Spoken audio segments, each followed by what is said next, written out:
tá ti júbà lọ́wọ́ Ọlọ́run tá a sì ti nígbàgbọ́ wípé yóò jẹ́ kójú wa ṣe ẹja lọ fẹsẹ̀ rajó ná mò ń bọ̀.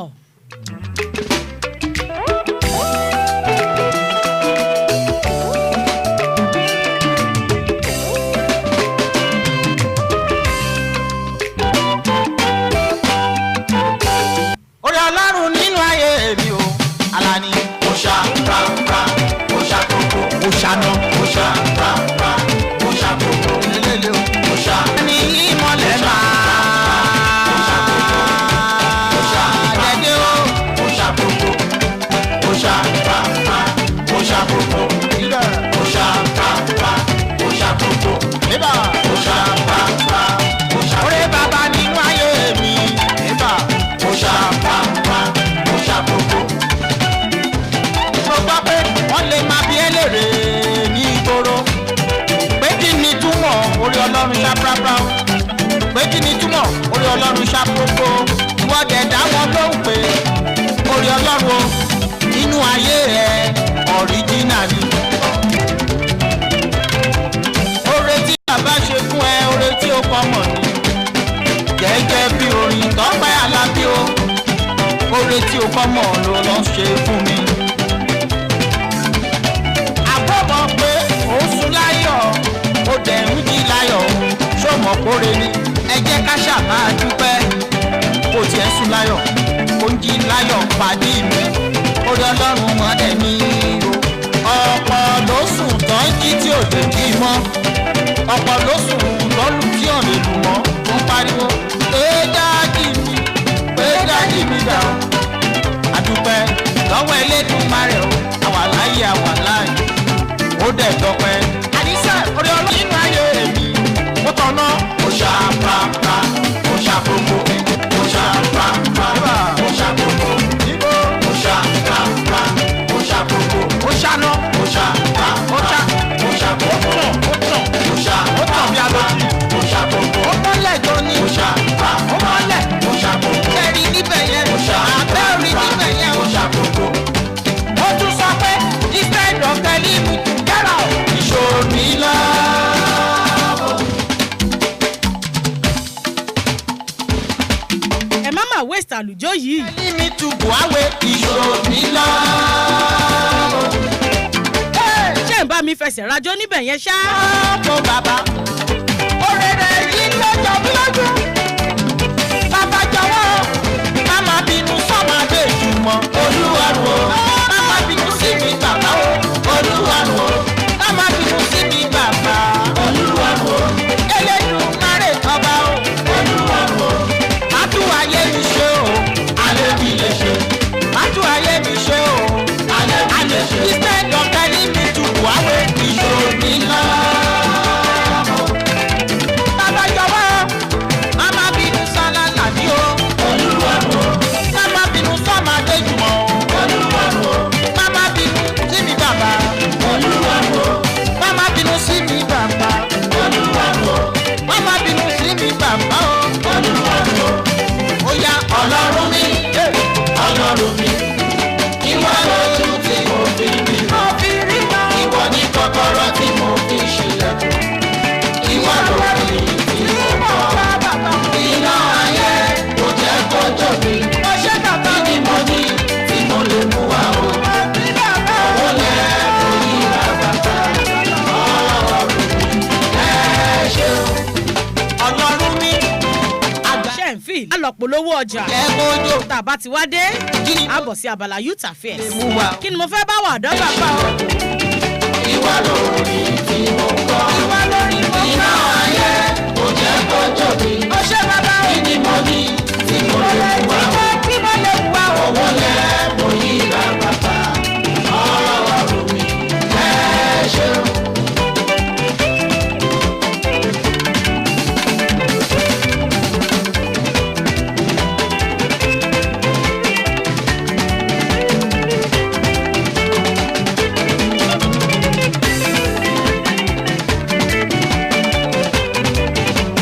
Adébánjọ Innocent òun ló kọrin tí mò ń gbọ̀n sáfẹ́fẹ́ yìí ó sì ń tì mí pọ̀. Wípé oore bàbá nínú ayé mi o.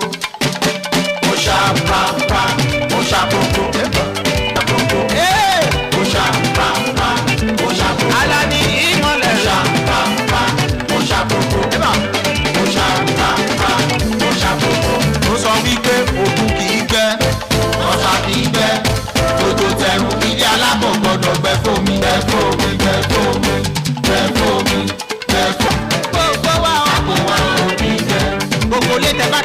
bìṣó ti yá. orí pátápátá lè máa ṣoríire. títí tó ń bọ̀ adé ìjẹyàn o. ó ṣe kókó kẹ́yìn náà wá polówó ọjà níkànnì SureRadio yìí. ẹ gbọ́ wípé òkun ò ní jẹ́. a sì fi ṣe ẹ̀yìn jẹ́. ojú tẹnu ilé alákọ̀ọ́gbọ́dọ̀ fẹ́ fòmí fẹ́ fòmí fẹ́ fòmí fẹ́ fòmí fẹ́ fòmí. kú ìkàlẹ̀. Anywhere happy people will boom. Àyín létí bàbá aláìyá yín rè o. Ẹ̀mọ́ ìgbọ́n SureRadio. Ẹ̀mọ́ gbèkó ìgbà o. Bẹ̀rẹ̀ ti máa ń gbọ́ ètò tó kọ́ni lọ́gbọ́n. Ẹ̀yìn àwàdà kọríkọrí ní tí àwọn àbí lọ́ọ̀gì. Ẹ̀mọ́ ìgbọ́n wa káyà yé o. Ẹ̀mọ́ ìgbọ́n wa káyà yé. Ẹ̀mọ́ ìgbọ́n wa káyà yé. SureRadio. Reassuring our quality.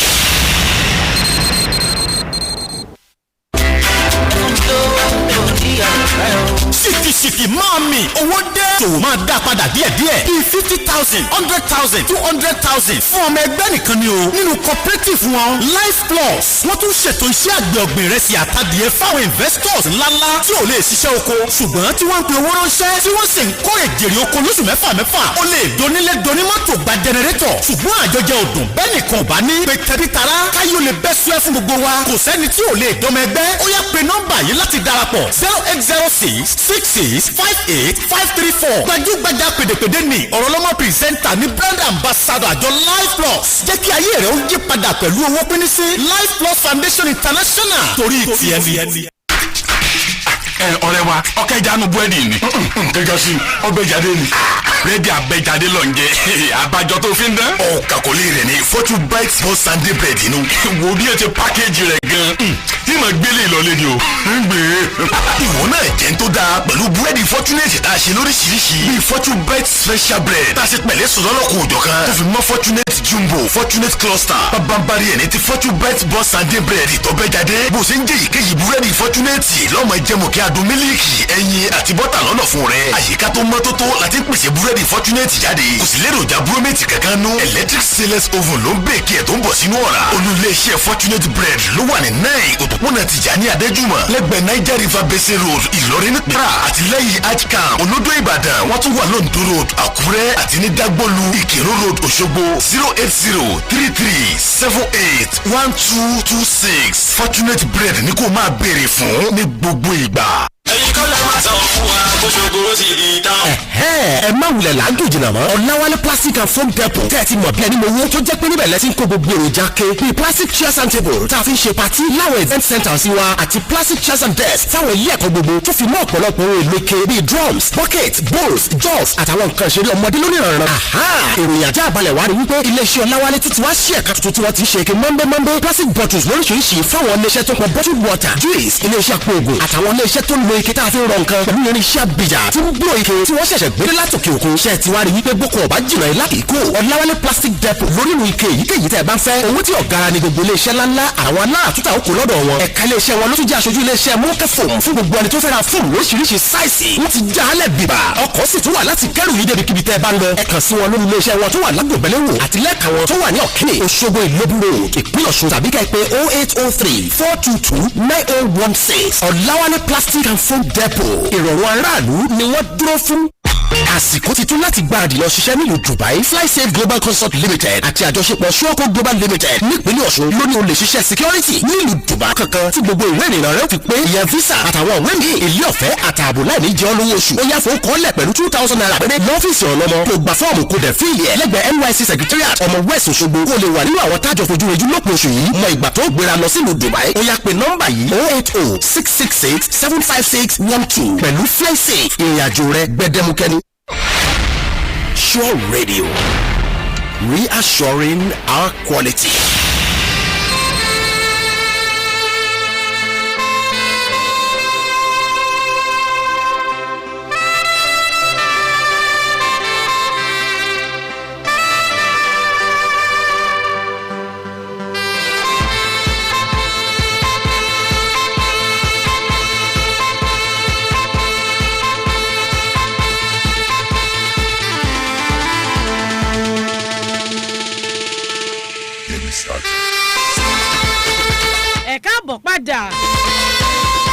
ètò SFN náà láṣìwà níkànnì SureRadio.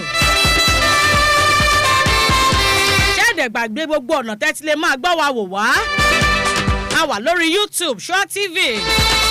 a wà ní Radio Garden ẹ̀yin kàn lọ sí browser lórí fóònù yín kẹ́ type radio.garden ẹ search fún SureRadio Òṣogbo yóò gbé wá fún yín. lórí Facebook SureRadio Òṣogbo náà ni ẹ send friend request sí wa a máa accept ẹ̀. a wà ní Zino Radio. ẹ̀yin kàn search fún SureRadio Òṣogbo.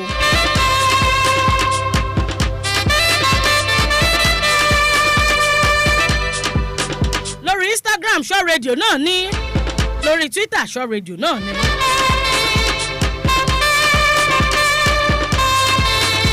abala Youth Affairs láwa yìí.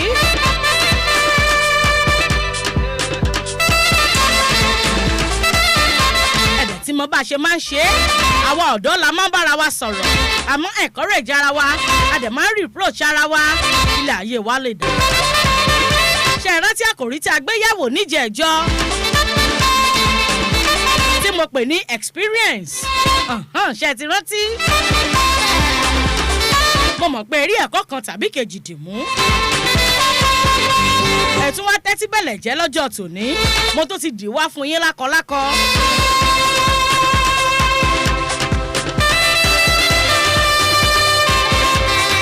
àkòrí tá a máa gbé yẹ̀wò lọ́jọ́ tòní ni mo pè ní commitment.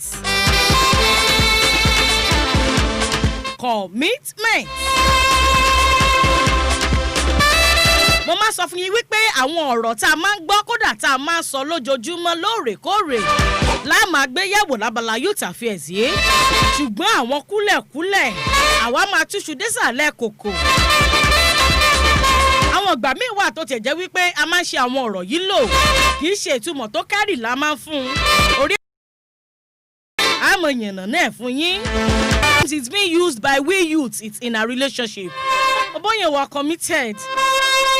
Am I lying? That girl is just wasting my time. She has not been committed into this relationship. Am I forcing her?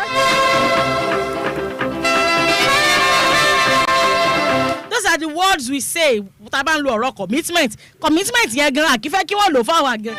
Relationship nìkan láti máa lo commitment. Àwa ọ̀dọ́ ṣe mo parọ́. Commitment is way beyond that. Although sector kan ní relationship commitment tó ṣùgbọ́n the word commitment carries a lot. In fact synonyms ẹ̀ ogun jáǹtì rẹ̀ ni ẹ máa fọkàn bá mi bọ̀. Salaudeen Suliya àti ẹ káàbọ̀ sórí ètò ẹ kú ọjọ́ mẹ́ta.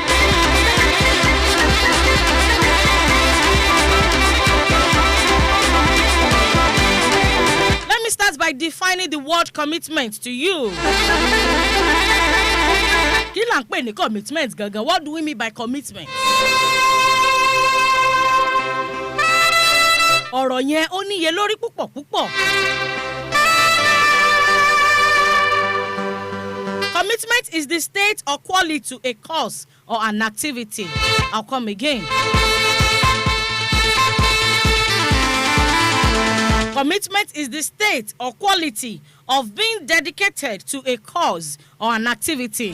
When I say cause, C-A-U-S-A. Commitment làwọn Yorùbá máa ń pè ní ìfarajìn. Ẹlòmíì á pè ní ìfọkànsìn.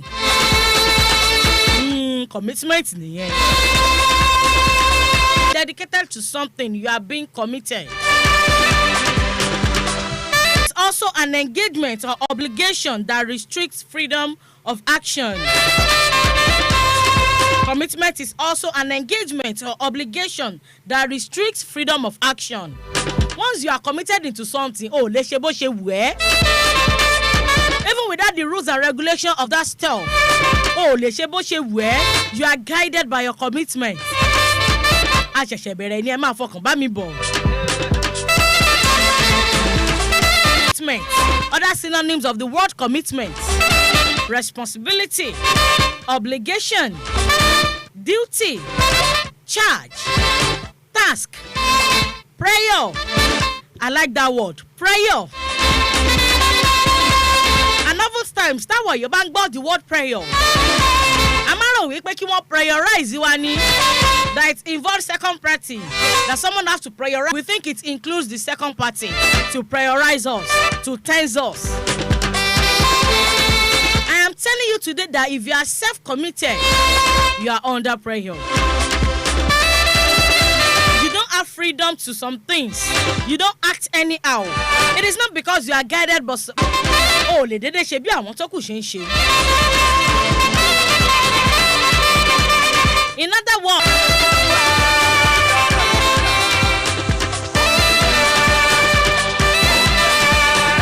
when you dedicate yourself to something, you are being committed. But before you make that commitment, before you make a commitment, my dear brothers and sisters, think carefully. Ìfarajì ó gba èrò. So before you make a commitment, you should think carefully. Torí tó bá ti wà committed tán, ó máa ṣòro láti kúrò nínú ẹ̀. If at the end of the day, nǹkan tó wà negative ló wà committed sí. Because commitment brings addiction. Commitment leads to addiction. Sooner or later, you are committed to. If you are committed that first thing in the morning, Timothy, I'll drink water. It's a commitment now. O lè jí níjọ́ mi kò rántí kò ní mi ti ẹ̀ wá mu lónìí. But torí pé o ti commit ara ẹ̀ o ti farajì wípé tí n bá ti jí láràárọ̀ omi ni màá kọ́kọ́ máa mu. Time, oh my dear, addiction. You'll be so much addicted to it. And it becomes a lifestyle. It adjusts to your style of life, to your ways of life. Wàá wá rí wípé kò easy fún ẹ láti má mu omi yẹn mọ́ láràárọ̀. Commitment yẹn ló lead sí addiction. So when they say someone is addicted to something, either negative or positive, that means the person has been committed to that thing. So before you make a commitment, please think carefully. Because the commitment obligates you to do something. You must do that thing. Like kan pa fún ẹ, tó bá ti wà committed, say you must do it.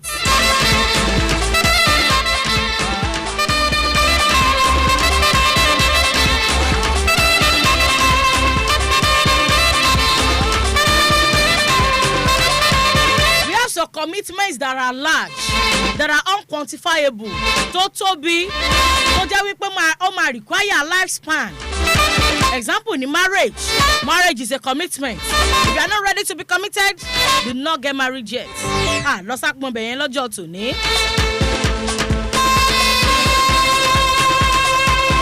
Committed people are very open and frank.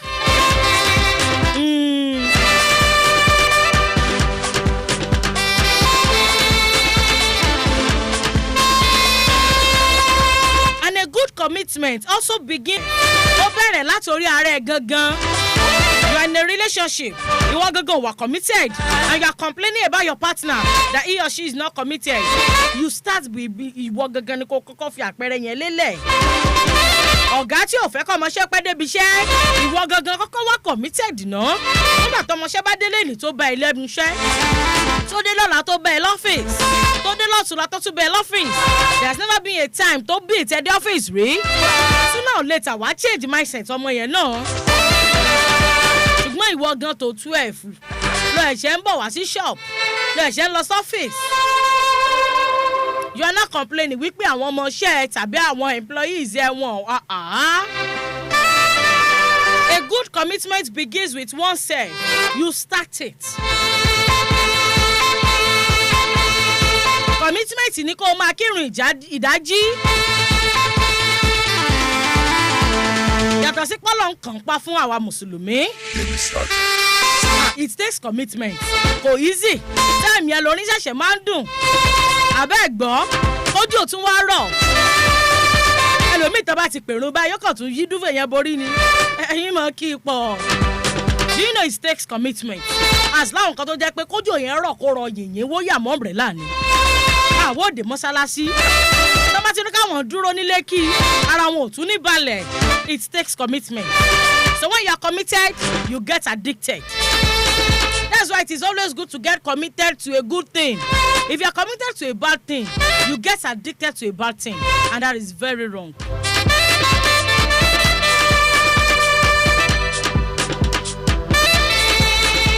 Committed people have a good self-concept.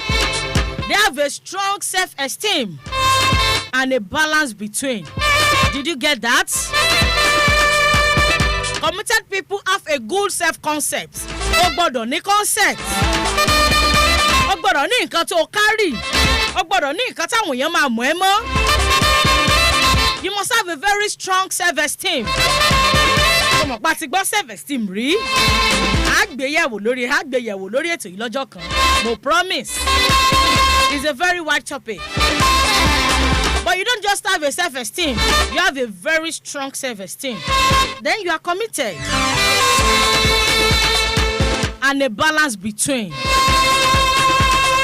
Only a committed person make a balance between pleasure and work. Only a committed person make a balance between pleasure and service. Now, who is a committed person? Talent tó wà committed yẹn gangan. Àwa ọ̀dọ́ ṣe ń gbọ́.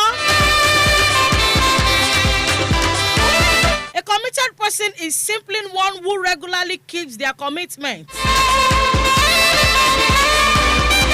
What he or she signed up to do or not.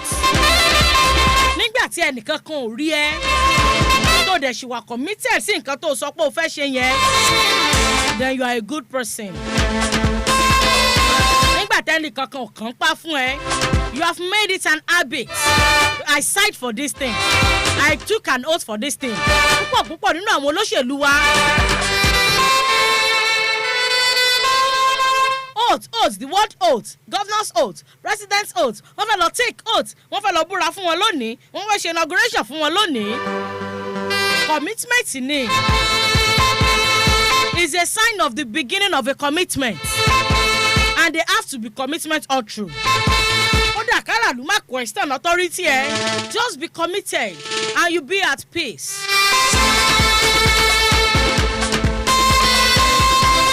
Now, do you know that some people are not actually committed to what they do? They are just interested. Mi mọ̀ bóyá ọ̀rọ̀ tí mo sọ yẹn bóyá ó yé yín. Some people are not committed to what they do. They are just interested.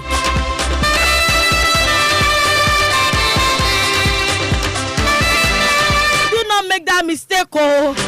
Àwọn kan wọ́n wà interested nínú nǹkan tó ń ṣe ni kì í ṣe wípé wọ́n wà committed o.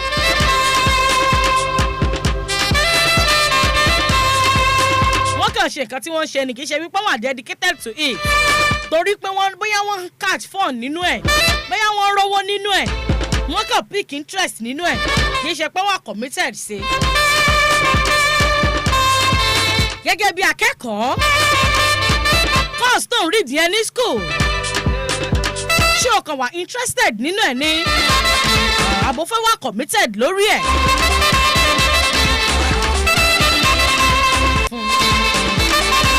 Bóyá wọ́n kàn wo title, bóyá wọ́n kàn wo wípé fíìdì ẹ̀ ó popular, doctorate something per se. Ṣé ń gẹ́ẹ̀tì mi ṣá? Ẹlòmíì ó kàn fẹ́ ká máa pè wọ́n ní lọ́ọ̀yà, barrister, engineer, nurse, okay, presenter. Ó kàn wà interested nínú title yẹn. Èmi náà dẹ̀ fẹ́ máa sọ̀rọ̀ lórí rédíò. Èmi náà dẹ̀ fẹ́ máa. I'm telling you, ènìyàn ò lè wà much more dedicated into it.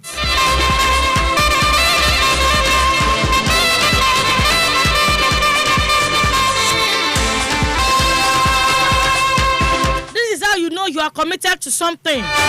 You will do whatever it takes to achieve your goal or your aims.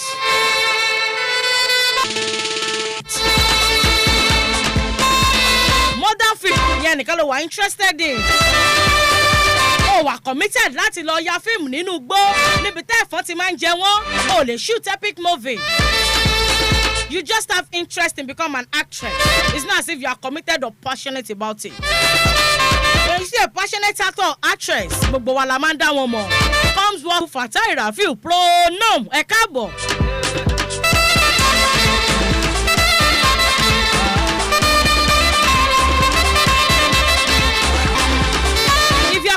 there. You do whatever it takes to achieve that your goal, to reach that your destination. But if you only pick interest in something, you do what's convenient for you at your leisure time, you know. Àmọ́ pé Raina àti Ake Mutai Mustapha àṣẹ púpọ̀ àwọn tó darapọ̀ mọ́ wa láti kàn ní SureRadio platform wa nìyẹn Adéríbigbé Sunday Adégòkè Musa Oríyọmí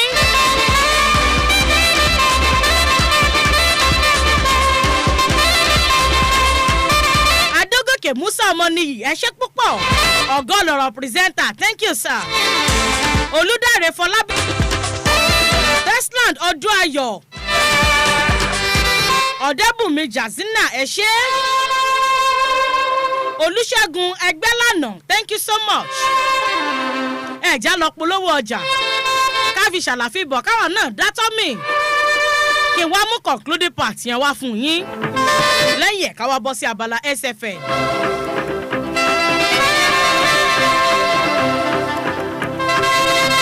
ẹ kú etí gbọ́ ẹ kú ìkàlẹ̀.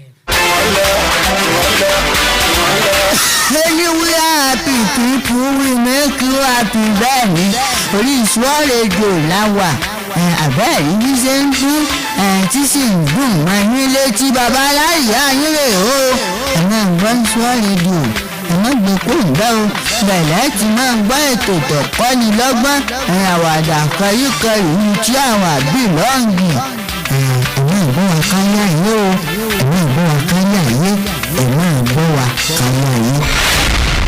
SureRadio.